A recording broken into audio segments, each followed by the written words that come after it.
NewGenGamers.com.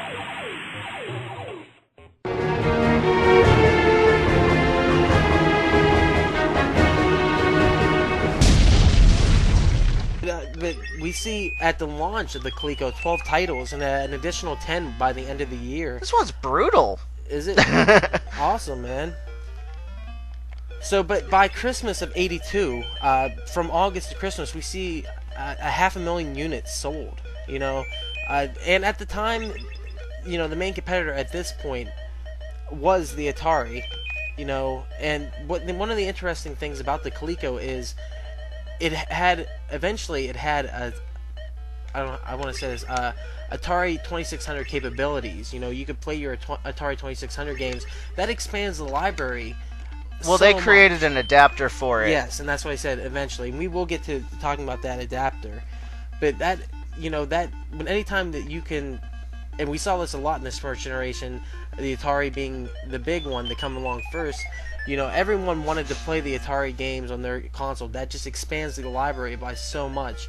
And we do see that this causes some problems. You know, Atari not wanting to be screwed out of their business, and the Coleco being a company that really does screw Atari out of a lot of business, and I'll get into that later on. It expands the library by so much, which is good. You know, you get more bang for your buck whenever you put it in. You put your money into this system, you're really getting a lot out of it. Yeah, there was Coleco was really good at just hitting Atari where it hurt. Absolutely. As far as a fierce competitor, Coleco I would rank as their number one. Yeah, and you know, while we're talking about this, I'll actually just get into some of this information of how they went and screwed Atari. You know, one of the first things was they came out with expansion models for the Coleco. Oh, their very first time they went for it was with the Telstar series.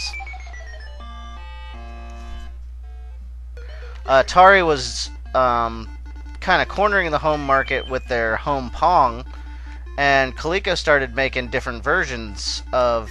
They started doing home Pong, and then it was like a home shooting gallery. Yeah. They basically did a Magnavox Odyssey type, but in all different packages.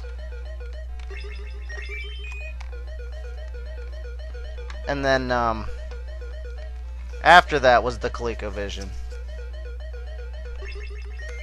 Because Coleco nearly went bankrupt with the Telstar thing. They made too many of them, and it nearly pushed them into bankruptcy. Arnold Greenberg took a lot of risks that were kind of... I don't want to say unnecessary, because he really pushed things forward, but he took a lot of risks that most people wouldn't take. Yeah, and when you were talking about the Telstar, one of the interesting things is, as I mentioned before, you know, they did a lot of different Pong versions of the Telstar, but eventually they did do a shooting version of it and also pinball versions of it. But like you said, they went almost bankrupt in the 80s, and as I said before, the handheld market, that's where they kept alive until they released this ColecoVision. It really blew up. So, you know, and we want to say, you know, this version of Donkey Kong, this was the official, Nintendo licensed the rights to Coleco to do the official home console versions of these games. And eventually Coleco did a version for the 2600 and the Intellivision of Donkey Kong. Down the line, though, we'll go into a story about how this kind of got screwed up. But I want to talk about that more when we get to the Atom system, or the Atom home computer. But we see... Oh, side note on those ports that Coleco made, that was the one that you saw in our Atari 7800 one. That one was done by Coleco. If you'd like to go back and take a look at that Donkey Kong to see the difference. Mm-hmm. So, but I just want to hit on these... Sorry, that's not what I want to say. Let's go... Well, I think we've had enough Donkey Kong. Do you want to move on to the next game, guys? Sure. Alright.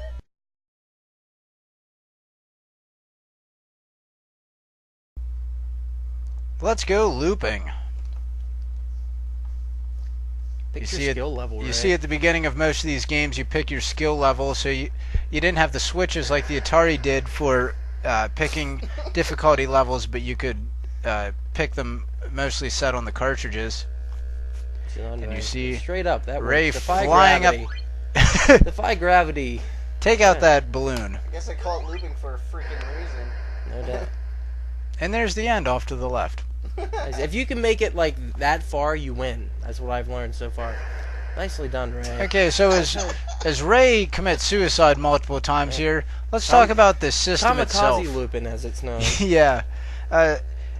This system pieced together a nice set of hardware. They put in some Texas Instruments pieces, a Z-Log processor. Texas Instruments provided the sound and video processors. They had 16 kilobytes of video RAM, 1 whole kilobyte of RAM, Woo! and the storage capacity was 8, 16, 24, and then 32 kilobyte games. So pretty big games for the time. By the end, once they would get up to 32 kilobyte games, even 16 kilobyte games were pretty big. You know, that's where we'd start to see these multiple screens, timers keeping track of different things and different information. So Pilot 1's going to try this again. Hey, what can you do? I suck at this game. What can you do? You know, that's I'm not. What are you supposed to be doing exactly? Looping around them, or? I don't know. I'm just... Up is down and down is up. It's got me all screwed up here. So it plays like a shooter. Basically. I always set those controls back the other way. But this hardware really was a nice package, put together well, worked well, and would later be adopted by other companies. We'd see Sega come along and do their first console that they ever did, which they released only in Japan and Europe, so we never saw it in the US, and that was the SG-1000. gotta love it. So the SG-1000 was the forerunner to the SG-3000, which would later be their, up to that point, most successful system, the Master System. So this hardware helped get Sega into the hardware business, who over the next decade would become a huge name.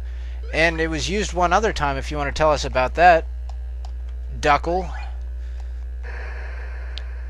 as Ray explodes. You want me to hit on the Dyna then? Yeah, talk about the Dyna. All right, yeah, let's talk a little bit about... This happened after the life cycle of the Coleco had been over. Which again proves that it was ahead of the curve and by no means outdated when Coleco quit making absolutely. them. You know, the Coleco, it was discontinued in '84. This is during the crash. You know, as I said, Coleco, they got out of it. We'll see a couple of faults come along, but let's hit a little bit on the Dyna, and also we didn't get the Dyna here in America, but we did eventually get a version of it that was known as the Telegram's Personal Arcade. But I want to talk a bit about the Dyna and some of the interesting things it did. It was in '86, Bit Corporation had produced a Coleco clone, as I said, that was called the Dyna, D-I-N-A. I believe that's Dyna, right? So Dyna, whatever you want. I would say Dyna. Dyna, yeah. And as I said, it was compatible with Coleco and the Sega SG-1000 games. So and it had one cartridge slot for both cartridge types. So they didn't get that hardware officially licensed or anything like that. They just took the same components and put together a system and put in the blocks, and I'm guessing they probably worked around the BIOS of the Coleco and stuff in order to get these games to run. Well, what happened eventually with the problem that we're seeing with these load times is a lot of companies found a way around these. But anyhow, I'll get back to talking about the Dyna. Now, as I said, this was not released in the U.S. because we didn't have the SG-1000. So eventually we did get a form of this called the Telegram's Personal Arcade.